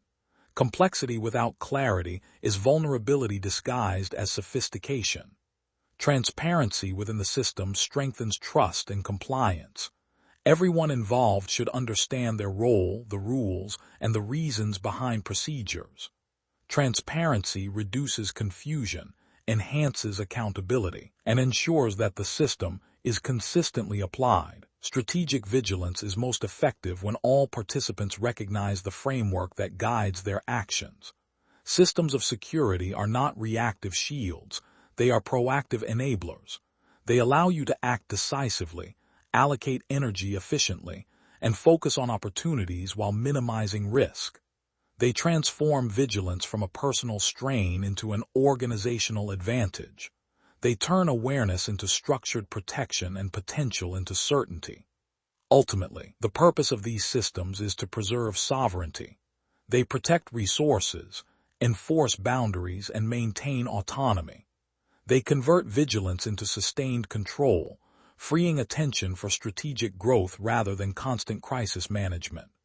The strongest systems allow you to act from a position of clarity and authority, not reaction. When properly designed, executed, and maintained, systems of security create an unshakable foundation. They enable consistent oversight, anticipate threats, and safeguard the most critical elements of your life and finances. They do not remove risk, they manage it intelligently. They do not replace judgment, they amplify it. Control becomes reliable, consistent, and durable. Oversight becomes sustainable, precise, and actionable. Systems do not tire, panic, or forget. They execute strategy relentlessly. And in that execution lies freedom, the freedom to grow, to act decisively, and to safeguard what matters most without constant personal strain. Sovereignty is maintained not by vigilance alone, but by the structures that channel it. Your gold, your influence, and your freedom are preserved not through luck or reaction, but through deliberate, well-constructed systems. In mastery, every safeguard, every check, and every process becomes a reinforcement of power, clarity, and lasting control. Chapter 10. The Alchemy of Strategic Trust, Knowing When and How to Rely on Others. Control does not mean isolation. True mastery is the ability to delegate without surrendering authority, to collaborate without relinquishing influence, and to rely on others without compromising your sovereignty. This is the alchemy of strategic trust, the deliberate, measured choice to place confidence where it yields advantage, rather than vulnerability. The first step is discernment. Trust must be earned, not assumed. Assess the track record, competence, and integrity of anyone who might influence your resources or decisions. Observe behavior, verify results, and evaluate consistency over time. Instinct is a valuable guide, but evidence is the foundation. Do not mistake charm, position, or reputation for reliability. Strategic trust is built on verified capability. Define clear parameters for trust. Specify what responsibilities can be delegated, under what conditions, and with what oversight. Every expectation should be explicit. Boundaries protect both parties and ensure accountability. When trust is structured rather than abstract, it becomes a tool for efficiency rather than a liability. Start small. Before assigning critical responsibilities, test reliability in lower-stakes situations. Observe adherence to guidelines, accuracy of execution, and transparency in reporting. This trial period provides insight into competence and integrity without exposing significant assets. Strategic trust is incremental. It grows with evidence, not assumption. Verification is essential. Even when trust is well placed, systems of oversight must remain. Regular reporting, audits, and checkpoints reinforce accountability. Trust without verification is surrender. Trust with verification is empowerment.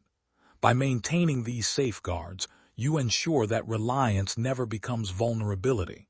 Transparency strengthens trust. Clearly communicate objectives, priorities, and expectations. Ensure that the other party understands what is at stake and what standards are required. When everyone operates with clarity, errors decrease and compliance improves. Ambiguity is the breeding ground of mistakes, misunderstandings, and exploitation. Selective trust is strategic. Not everyone requires the same level of scrutiny, nor does every responsibility demand full oversight. Allocate attention proportionally. High-value tasks deserve more verification, while routine or low-impact tasks can be entrusted with confidence. This calibration ensures efficiency without compromising security. Timing is also critical. Trust is rarely instantaneous. It is cultivated through repeated, consistent behavior over time. Avoid rushing delegation based on urgency, pressure, or convenience. Observe patterns, assess outcomes, and allow confidence to build gradually. Strategic trust values patience over impulse. Adaptability reinforces resilience. People, situations, and systems change. Regularly reassess your trust network. A reliable partner today may underperform tomorrow. A new opportunity may require a different approach. Maintain flexibility and adjust delegation, oversight, and engagement as circumstances evolve. Vigilance and trust coexist. They are not mutually exclusive. Emotional discipline underpins strategic trust. Avoid overconfidence, sentimentality, or fear from dictating reliance. Decisions about delegation must be rational, deliberate, and grounded in evidence. Emotional attachment clouds judgment, while unchecked fear impedes collaboration. Maintain clarity. Trust is a tool, not a gamble. Trust is reciprocal. Accountability benefits both sides. Those who are entrusted with responsibility should understand the rules, reporting requirements, and expectations. Mutual clarity reinforces performance and reduces the risk of errors, miscommunication, or misconduct. Strategic trust is structured. It is not blind, nor is it punitive. Documentation supports reliance. Every delegated task, agreement, and expectation should be recorded. Clear records provide reference, enforce consistency, and serve as evidence if performance diverges from expectation. Documentation transforms abstract trust into operational reliability, reinforcing control even when you are not personally involved. Boundaries remain essential. Even trusted individuals must operate within defined limits. Clearly specify what can and cannot be done independently, what requires consultation, and what triggers escalation. Boundaries prevent overreach, reinforce accountability, and protect the integrity of your resources. Strategic trust is bounded trust. Strategic delegation extends beyond individuals. Processes, technology, and systems can be trusted when properly validated. Automated tools, verified routines, and structured workflows allow you to rely on mechanisms without micromanaging every detail. When people and systems function in tandem under defined parameters, your authority is amplified. Communication is continuous. Trust is not a static state. It is maintained through ongoing interaction, feedback, and adjustment. Regular check-ins, progress reports, and evaluations prevent drift and sustain alignment. Strategic trust requires active stewardship, not passive assumption. Recognize the limits of trust. Some responsibilities may be too critical to delegate. Some situations may involve risks that cannot be mitigated through oversight. Distinguish between areas where reliance is feasible and areas where only personal control suffices. Sovereignty is preserved by knowing when trust is appropriate and when it is not. Learning from experience is key. Every instance of delegation provides data. Analyze successes and failures, refine criteria, and adjust systems accordingly. Strategic trust evolves with knowledge, improving efficiency, while minimizing exposure. The most skilled masters of authority learn continuously from the performance of others and from the outcomes of delegated actions. Trust can be leveraged to expand influence. By enabling competent, accountable partners to act under your oversight, you multiply your capacity. Resources are managed more efficiently, opportunities are seized more effectively, and your focus can shift to strategic priorities. Reliance, when structured, becomes a force multiplier rather than a compromise. Finally, cultivate discernment between collaboration and surrender. Delegation under strategic trust empowers both parties and maintains your control.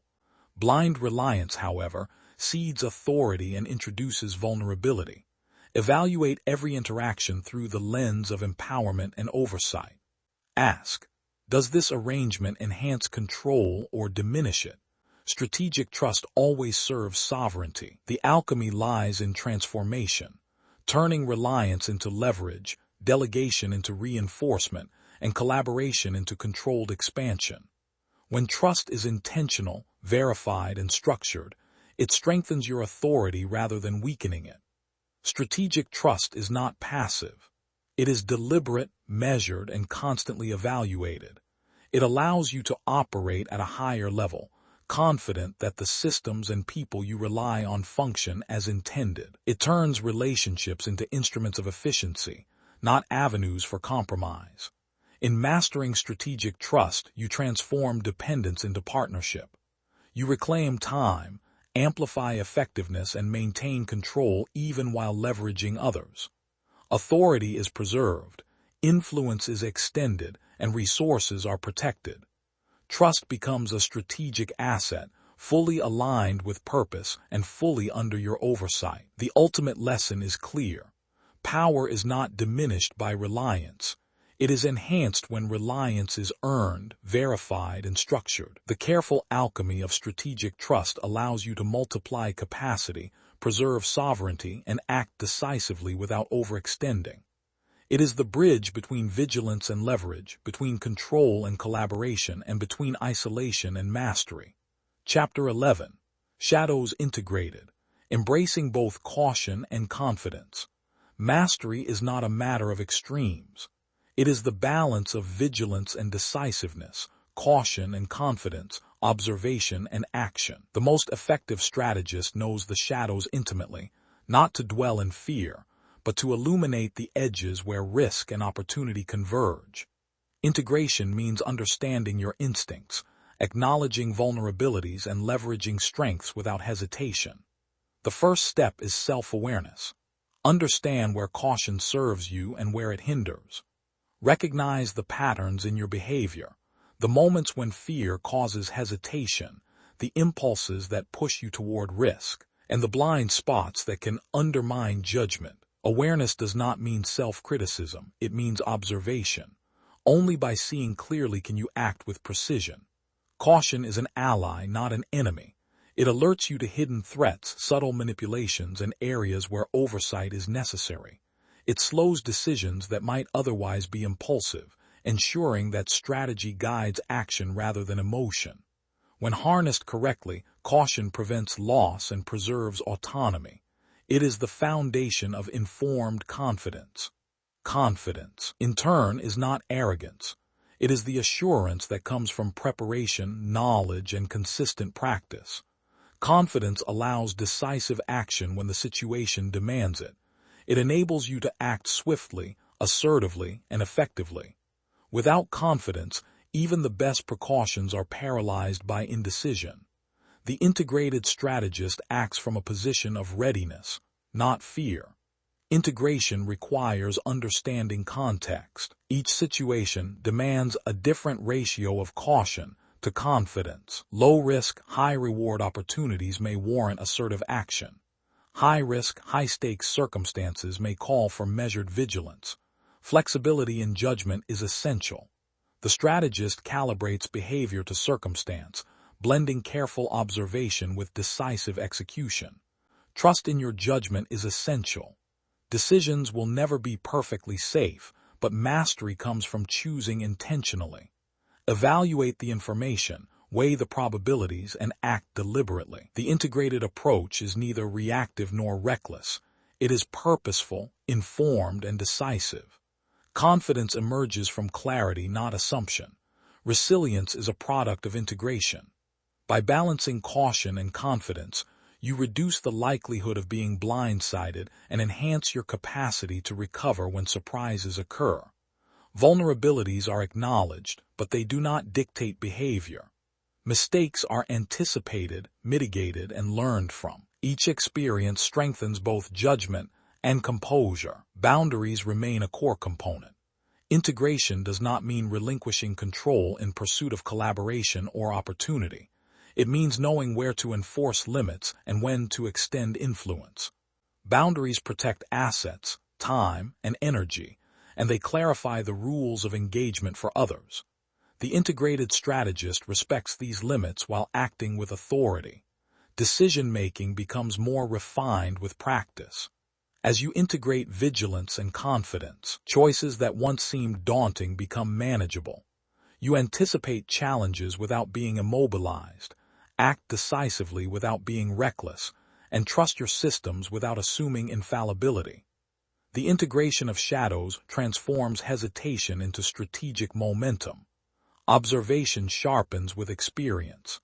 By studying patterns, behaviors, and outcomes, you learn to recognize the subtle signals that distinguish true risk from illusion. Integration is a continuous feedback loop. Caution informs action, action informs evaluation, and evaluation refines instinct. Each cycle strengthens mastery and reduces vulnerability. The internal dialogue must be disciplined. Fear and doubt are natural, but they should be interpreted as data, not mandates. Confidence is strengthened by evidence, preparation, and verification. Balanced self-talk enables you to navigate complexity without overreacting to perceived threats or overestimating capacity. Integration harmonizes emotion and reason. Strategic flexibility is a hallmark of integration. You are neither rigid nor passive. Plans evolve as conditions change. Alternatives are anticipated. Contingencies are in place. You operate with structure, but not with inflexibility. This balance ensures that control remains adaptive and responsive, rather than brittle and reactive. Integration also extends to relationships. You can collaborate without ceding control, delegate without surrender, and rely on others without becoming dependent. Boundaries, verification, and clear expectations allow partnerships to function as force multipliers rather than points of vulnerability. Strategic interaction reinforces sovereignty. Embracing your instincts is vital. Intuition is a shadowed resource, often ignored or dismissed. Integrated mastery incorporates instinct alongside evidence. Feelings of unease or hesitation are signals that require investigation, not automatic avoidance. Intuition becomes a tool for awareness, guiding both caution and action. Reflection strengthens integration. Regularly review decisions, outcomes, and systems. Ask, did my caution prevent loss? Did my confidence enable progress? Were boundaries maintained? Continuous reflection refines judgment, reinforces learning, and strengthens the interplay between vigilance and decisiveness. Integration is dynamic, not static. Courage and prudence are inseparable in this model. Courage without prudence risks recklessness. Prudence without courage breeds stagnation. The integrated strategist embodies both, the courage to act decisively and the prudence to ensure each action is informed, deliberate, and aligned with objectives. The ultimate measure of integration is performance under pressure. When challenges arise, the master responds neither impulsively nor hesitantly. Decisions are swift, precise, and informed. Threats are mitigated, opportunities seized, and resources protected. Shadow and light, caution and confidence combine into effective action. Integration produces clarity. You know where to direct attention, where to assert influence, and where to step back. Decisions are consistent, coherent, and aligned with strategy. Energy is not wasted on distractions, fear, or uncertainty. The integrated strategist operates with focus, precision, and authority. Over time, this balance becomes instinctive. The interplay of vigilance and decisiveness, caution and confidence is internalized. You recognize patterns quickly, respond effectively, and maintain control without constant deliberation. Mastery is embodied, not merely intellectual. The integrated approach cultivates freedom. By harmonizing internal and external forces, You reduce vulnerability, optimize influence, and safeguard resources. You act proactively, not reactively. You trust your systems, your knowledge, and your judgment. Sovereignty becomes sustainable, consistent, and resilient. In the end, integration is the culmination of all previous mastery. It is the ability to navigate uncertainty with composure, to act with authority while remaining vigilant, and to balance assertiveness with prudence. It allows you to operate in the world fully aware, fully capable, and fully sovereign. By embracing both shadows and strengths, you achieve strategic equilibrium. You act decisively without reckless abandon, observe vigilantly without being paralyzed, and trust wisely without surrendering. This is the power of integrated mastery, control, clarity, and confidence united in a single resilient practice. Chapter 12. Sovereign Wealth. Living with Mastery, Clarity, and Freedom.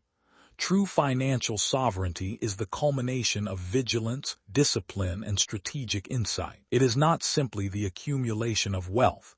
It is the ability to control, protect, and deploy resources with precision, confidence, and purpose.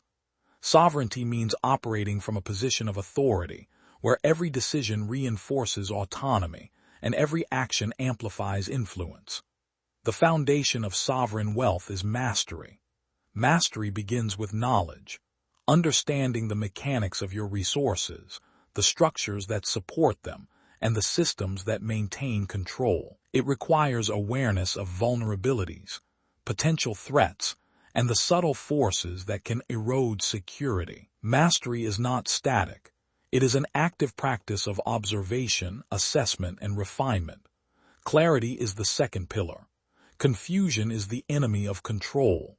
Clear objectives, transparent processes, and well-defined priorities allow you to act decisively.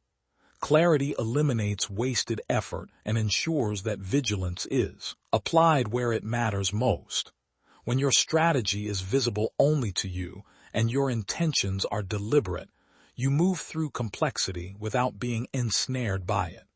Freedom is the reward of mastery and clarity. By establishing systems, boundaries, and protocols that function independently, you release energy for growth, creativity, and strategic expansion. Freedom is not recklessness. It is the assurance that your wealth, influence, and autonomy are safeguarded, allowing you to act without fear or hesitation.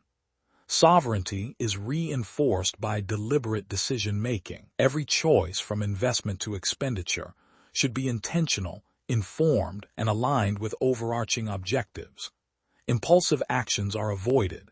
Each decision is weighed for both immediate impact and long-term consequence. Strategic discipline ensures that resources are preserved, leveraged, and multiplied rather than wasted. Autonomy requires vigilance.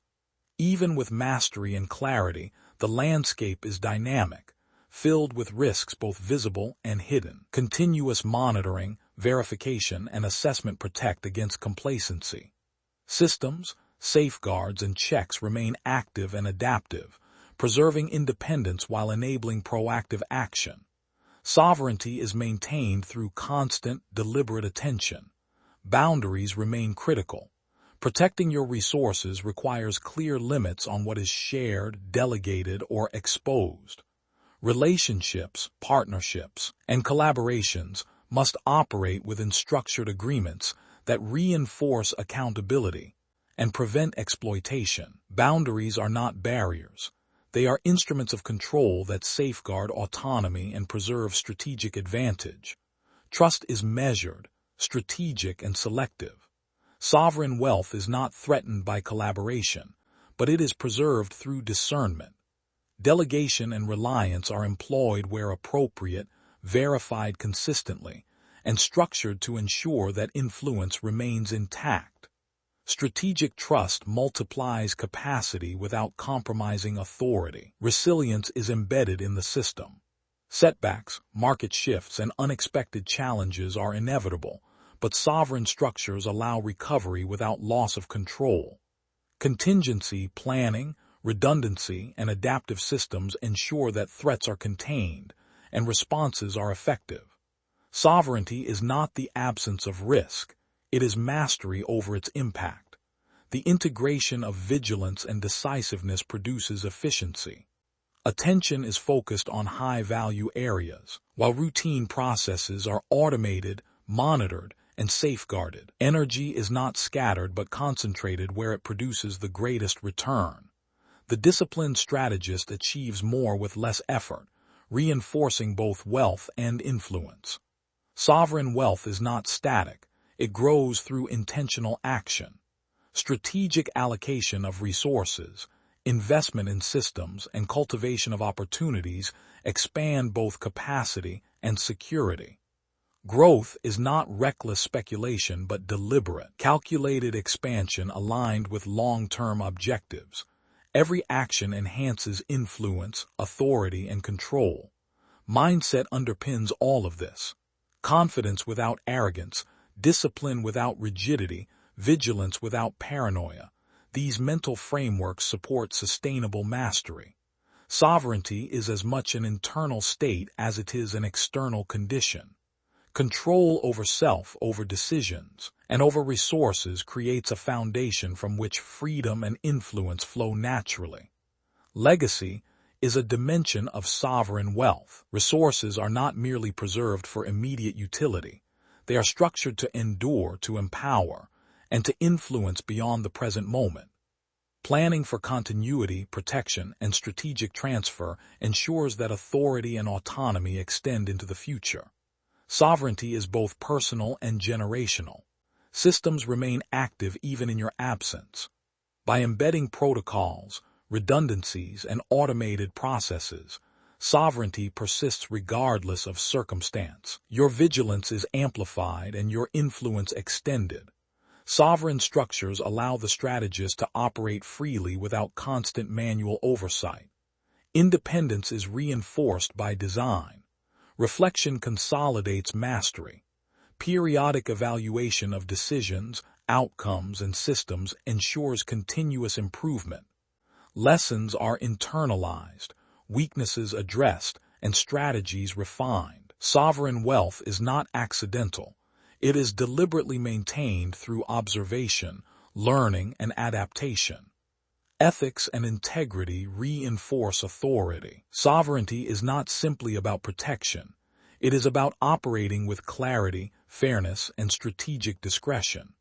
Reputation, trust, and influence are safeguarded alongside tangible resources.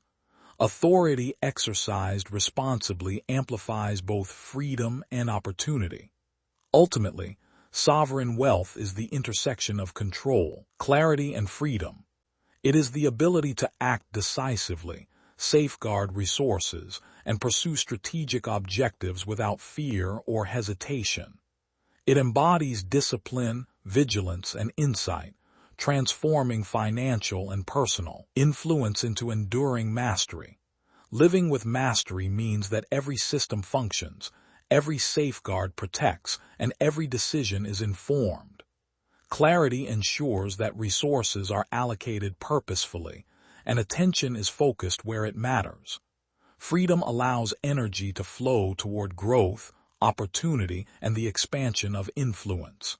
Together, they create true sovereignty. The journey to sovereign wealth is the journey of consistent action, disciplined oversight, and strategic empowerment. It requires embracing vigilance without obsession, confidence without arrogance, and trust without surrender.